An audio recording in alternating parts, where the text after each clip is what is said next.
The Ein Yaakov continues. Tanya, we learned in a brisa. Amar Rabbi Shimon said, Bishvil arba devarim, for four reasons. Amr Torah, the Torah said, Lahaniach Peah, to leave Peah, Bisof Sadehu, at the end of one's field. So there's a mitzvah in the Torah that as you're harvesting, lo sichale, you shouldn't finish off harvesting your entire field, but you should leave a portion of it for the poor. And the question is, if you have to leave a portion of your field for the poor, fine. But why can't the farmer just decide to leave it whenever he wants? Why does it have to be specifically when he's finishing harvesting, he has to leave it for the poor and not at some other point in the harvesting process? Why does he just designate an area for the poor at that point in time? So the Gemara gives four reasons. Mipnei gezel aniyim, so you're not stealing from the poor. And the Gemara will elaborate more on what each of these reasons means shortly. Umipnei bittul aniyim, not to waste the poor people's time. Umipnei hachshad, so that people should not suspect you of not leaving the peah. Umishum bal techal, and also because the pasuk says, do not finish the harvest. And now the Gemara goes on. First of all, pnei gezel aniyim, so that you don't steal from the poor. Shelo yira balabayis sha'apnuya, so that the owner of the field doesn't all of a sudden see a time when there's no poor people around. V'yomar lekrovo ani, and say to a relative of his who is poor, harezu peah, okay, I'm leaving the peah right now. And by doing so, you're going to favor your poor relatives over anybody else. The Torah did not want that. So that's reason number one, is you leave peah as you're finishing to harvest the field, so everybody will know when you're going to leave peah, and you cannot steal from the other poor people by giving it on a whim when only your relatives are around. Secondly, umipnei bittul aniyim, see, you don't waste the poor people's time. Shelo yu aniyim yoshvin umishamrin, so that you don't create a situation where the poor people have to sit near your field the entire time watching achshav meniach balabayis peah, and keep on thinking to themselves, oh, is it now that the balabayis, that the field owner is going to leave the peah?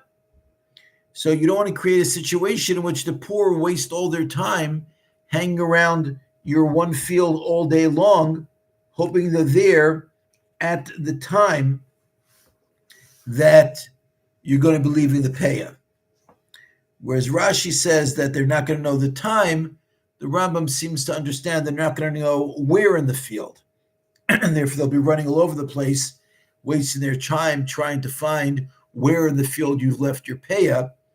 But again, if you just wait until you're just about finished the harvest, then it will result in less wasted time on the part of the field, on the part of the poor, I'm sorry. Mipnei achshad, so that you're not suspected.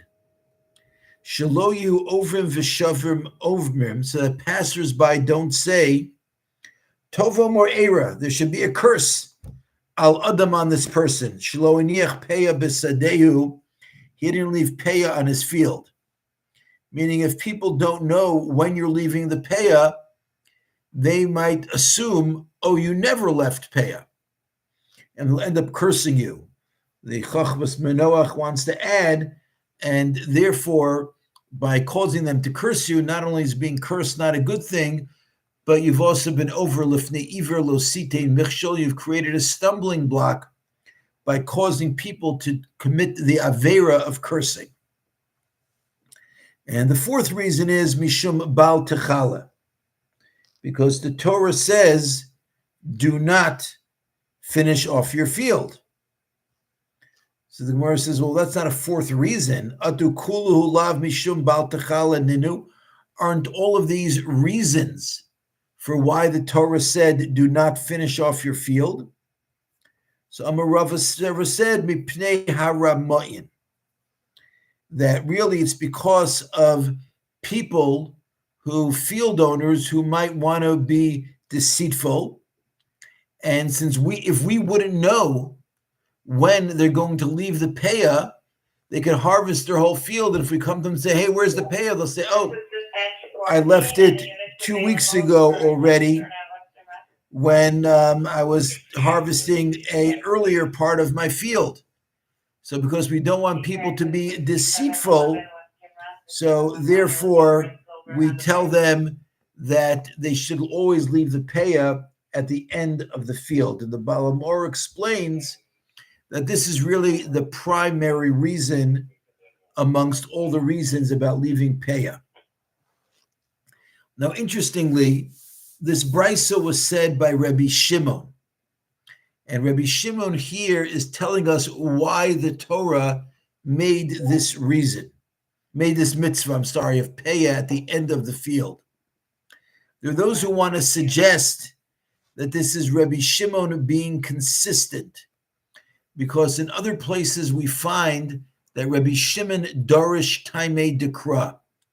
Rabbi Shimon expounds on why the Torah instituted certain mitzvos, but very importantly, Rabbi Shimon felt that if he understood why the Torah instituted a mitzvah, then his reasoning behind it could affect how the mitzvah is applied. And therefore, there's a bit of a disagreement among the commentators. Some say that this whole brisa is only according to the opinion of Rabbi Shimon, but the other Tanaim would disagree with it, where the others say no. Rabbi Shimon gives reasons sometimes where the reasons aren't clear. But over here, these reasons are very clear, and everybody would agree that these are the reasons for this mitzvah. Rav Kook says that one of the purposes of the Torah is to instill within us proper morals. And therefore, anytime we find a mitzvah in the Torah, it's incumbent upon us to examine that mitzvah in order to understand what lessons in morality we are able to extract from this particular mitzvah. And he says, you see from this Gemara that we don't just look for one moral lesson from a particular mitzvah, but our job is to take the mitzvah and examine it from multiple perspectives until we can, so to speak, eke out from it every last bit of moral lesson that we possibly can. Thank you for listening. Have a good evening.